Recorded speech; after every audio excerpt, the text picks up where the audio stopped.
اعوذ باللہ من الشیطان الرجیم بسم اللہ الرحمن الرحیم وَأَتِمُّوا الْحَجَّ وَالْعُمْرَةَ لِلَّهِ، اور حج اور عمرہ مکمل کرو اللہ کے لیے۔ اب جو عمرے کے لیے احرام تو باندھ لیا جائے گا مدینے سے 7 میل باہر نکل کر ہی، حج مکمل تو ہوگا جب طواف بھی ہوگا، وقوف عرفہ بھی ہوگا، سارے اس کے جو بھی مناسک ادا کیے جائیں گے۔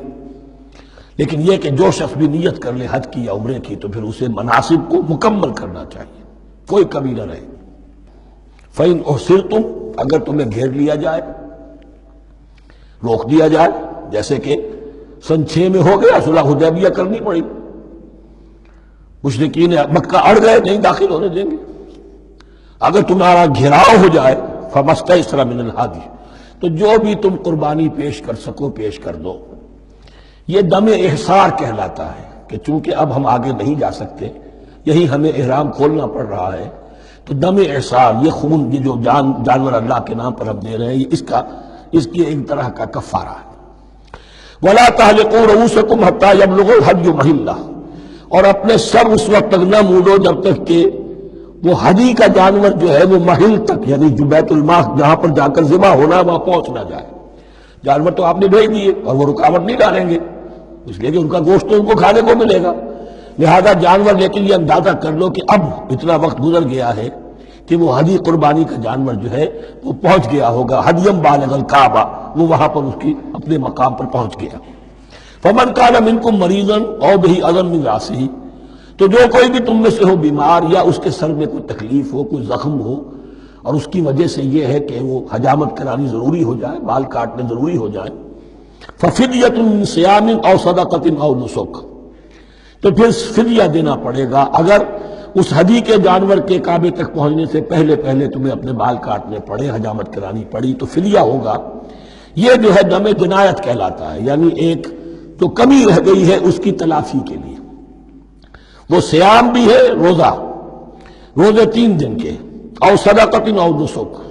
یا پھر یہ ہے کہ کوئی قربانی ہے، ایک جانور قربان کیا جائے، دم جنایت اس کو کہتے ہیں، یا صدقہ کیا جائے، 6 افراد کو کھانا کھلایا جائے۔ فَإِذَا أَمِنْتُمْ، پھر جب تمہیں امن حاصل ہو اور تم سیدھے جا سکتے ہو، بیت اللہ پہنچ سکتے ہو، فَمَنْ تَمَتَّعَ بِالْعُمْرَةِ إِلَى الْحَجِّ فَمَا اسْتَيْسَرَ مِنَ الْهَدْيِ، تو جو کوئی بھی فائدہ اٹھائے عمرے سے حج سے قبل، فَمَا اسْتَيْسَرَ مِنَ الْهَدْيِ، تو وہ ایک اور قربانی پیش کرے جو بھی اسے میسر ہو۔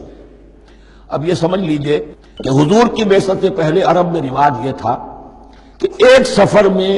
حج بھی کرنا، عمرہ بھی کرنا ان کے نزدیک حرام تھا، یہ توہین تھی کعبے کی۔ حج کے لیے 3 مہینے، شوال، ذوالقعدہ، ذوالحج، اور رجب کا مہینہ ان کے ہاتھ تھا عمرے کے لیے۔ عمرے کے لیے علیحدہ سفر کرو، اس کے لیے علیحدہ سفر کرو۔ لیکن شریعت محمدی میں جو آسانیاں کی گئی ہیں وہ یہ ہیں کہ ایک شخص، چونکہ اس ملت کو پھیلنا تھا بہت طویل علاقے پر، لوگوں کے لیے سفر آسان تو نہیں تھا، تو آپ ایسا کر سکتے ہیں کہ آپ جائیں اور عمرہ بھی کر لیں، حج بھی کر لیں۔